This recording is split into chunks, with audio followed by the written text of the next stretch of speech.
안녕하십니까. 보라는 새움입니다. 뱉은 말을 지켜야죠. 권위가 있는 건 아니고 석고병 방지한 썰 푼다 정도의 느낌으로 풀어볼 텐데요. 지루할 수 있지만 끝까지 보시고 각자의 생각이나 경험을 이야기하는 시간이 됐으면 좋겠습니다. 그리고 그럴듯했다면 구독, 좋아요 하시죠? 자, 그럼 이제 시작하겠습니다. 우선 시험의 정답은 문제에 있고 병증을 고치려면 병에 대해 알아야겠죠. 석고병과 가장 비슷한 인간의 병은 무좀입니다. 죽는 건 아니지만 짜증나고 치료도 오래 걸리는 그런 병. 둘 다 진균, 즉 곰팡이가 원인이죠. 이 벤 다이어그램은 병 삼각형입니다. 과수하시는 분들은 많이 보셨을 건데요. 삼박자가 맞으면 작살이 나는 죽음의 방정식이죠. 우리가 해야 할 것은 이 조건들을 하나하나 조져나가는 겁니다. 한 방에 끝내는 약은 없습니다. 단기적으로 처리 가능한 방법은 두 가지고, 하나는 딱히 인간의 노력으로는 어쩔 도리가 없는 부분인데요. 어렵고 지루하고 계속 끝날 때까지 반복해야 하는 지루한 방법들이죠. 우선 벌파트로 보면 이는 병 감수성 문제입니다. 사과로 치면 홍로가 탄저의 감수성이 있어서 발병이 쉽죠. 사람으로 치면 가족력 정도로 볼 수 있겠는데, 당뇨 집안은 당뇨가, 혈압 집안은 혈압이 있듯이 특정 여왕벌의 자손들이 석고병의 감수성을 가질 수 있다는 점입니다. 그래서 석고가 심하면 여왕벌을 고치하라고 하는데, 이거는 딱히 병에 걸리기 전까지는 알 수 없는 부분이라서 알기가 힘들지만, 다만 다음 왕대를 만들 때 필히 그 개체군은 도태를 시켜야겠죠. 왕대를 구입하시는 분들은 알 수 없어서 그게 문제가 되겠네요. 다음으로 환경을 건드려 볼까요? 여기서부터는 사람이 어떻게 해볼 가능성이 있습니다. 우선은 착봉을 강하게 가져갈 것. 다음은 호주 사이트에서 석고병에 대해 설명한 내용입니다. 읽어보시면 온도를 유지하기 어려운 가장자리의 유충이 잘 걸린다고 하는데, 보온제, 즉 단열재를 아무리 세게 해줘도 발열체를 이길 수는 없죠. 봄벌의 소비를 무조건 줄이라는 건 그래서 망고의 진리입니다.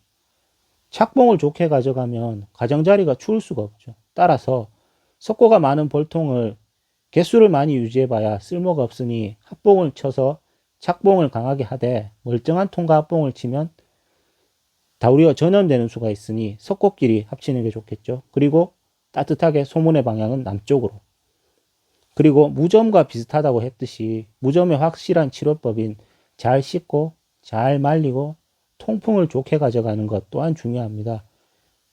이 영상은 우리 볼통 그 포장 방법인데, 온도나 계절과 상관없이 항상 이렇게 한쪽 귀를 접어서 통풍을 가져가고, 또 건조하게 유지하려고 봉지 사용을 하지 않습니다. 아무래도 통에 습을 잡아야 하기 때문인데, 이는 각자의 선택이었죠. 또 외부 포장 때문에 잘 안 보셨겠지만 볼통의 각도를 이 정도로 유지해서 모든 물이 소문으로 쏟아져 나오게 합니다. 그리고 감염된 유충들은 제거해주고 심한 소비는 태우는 것도 방법이겠죠. 마지막으로 가장 궁금해하셨을 약제에 관한 내용인데요.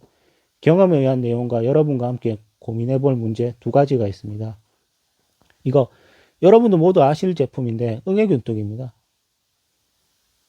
한국인 특, 사용 설명서를 읽지 않는다. 이런 용도도 있는 건 잘 모르시는 것 같더라고요.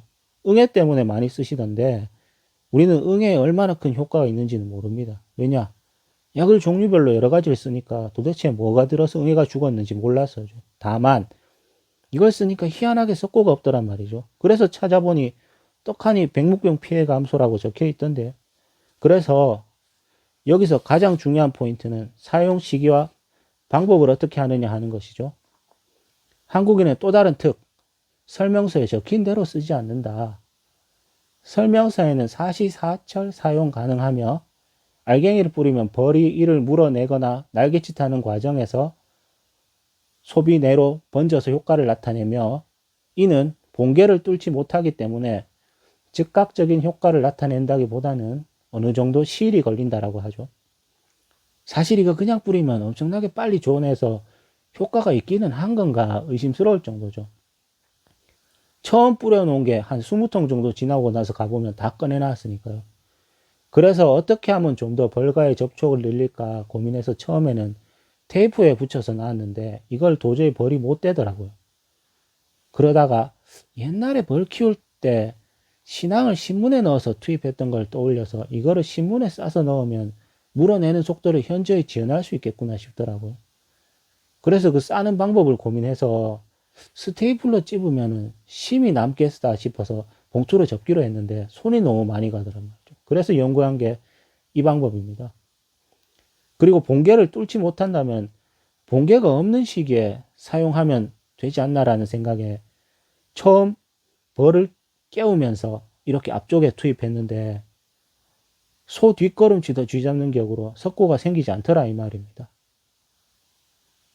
다른 건 딱히 한 게 없는 게 말이죠.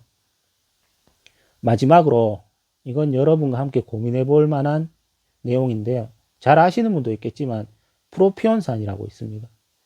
흔히 식품 첨가물로 쓰는데 프로판산, 소듐, 제가 학교 다닐 땐 나트륨이라 했는데 요새는 소듐이라고 하거든요. 그리고 프로판산 칼슘, 그리고 프로판산 아연. 이건 무좀약으로도 쓰죠. 무좀약이라. 답 나왔죠? 프로피온산 나트륨을 물에 타서 냄새를 맡으면 요즘은 단정된 걸로 아는데 팡파스랑 냄새가 몹시 흡사하더라고요. 닝닝한 냄새가. 흔히 쓰는 방식으로는 속고병이 발생한 통에 가루로 뿌린다라고 하는데 제 생각은 방법을 달리 해야 하지 않나 싶습니다. 이 논문 때문인데요. 관상을 하시는 분은 담소에 흰 점 찍히는 백점병을 아실 겁니다. 이것도 곰팡이성 질병이죠. 이 논문의 주제는 프로피온산 나트륨을 첨가한 사료를 먹인 금붕어의 성장과 면역력에 관한 내용입니다. 내용을 요약하자면 프로피온산 나트륨 첨가 사료를 먹은 금붕어가 대조군에 비해 더 잘 컸고 몸무게도 많이 나가며 병의 면역력도 더 강하더란 말입니다. 여기서 중요한 점은 먹였구나. 또 아까 말한 호주 사이트에서 본 내용인데 여기에 only라는 단어가 좀 신경 쓰이긴 하지만 적어도 석고병 곰팡이가 유충에 침입하는 많은 경로 가운데 오염된 먹이에 섭취가 있구나 정도는 받아들일 수가 있겠네요. 외부에서 들어오는 오염된 먹이는 무엇일까? 그리고 그것의 오염은 어떻게 일어날까? 생각하고 있는 바는 많지만 굳이 말은 하지 않겠습니다. 여기서 문제. 아세트아미노펜은 예를 들어 사람에겐 안전한 약이지만 고양이가 먹으면 간이 박살나서 죽는데 금붕어에 도움이 된 프로피온산 나트륨이 과연 벌에게 무해할까 의심할 수 있죠. 그래서 벌에 한번 먹여봤는데 일단은 죽어나가는 일은 없다. 이 정도까지는 실험으로 확인했습니다. 그러면 이걸 외부에서 오염되었을 가능성이 있고 유충이 섭취하고 일정 기간 벌통 내에서 머무는 그런 것에 첨가를 한다면 어떨까? 오염된 먹이의 소독적 측면에서 또한 충분히 유의미하리라 봅니다. 그 양을 확실히는 모르겠지만 말입니다. 그 양에 관해서는 모두가 함께 논의해 볼 필요가 있겠죠. 여기까지가 제가 경험한 바와 생각한 바에 따른 석고병 대처 레시피였습니다. 어떠셨는지는 모르겠네요.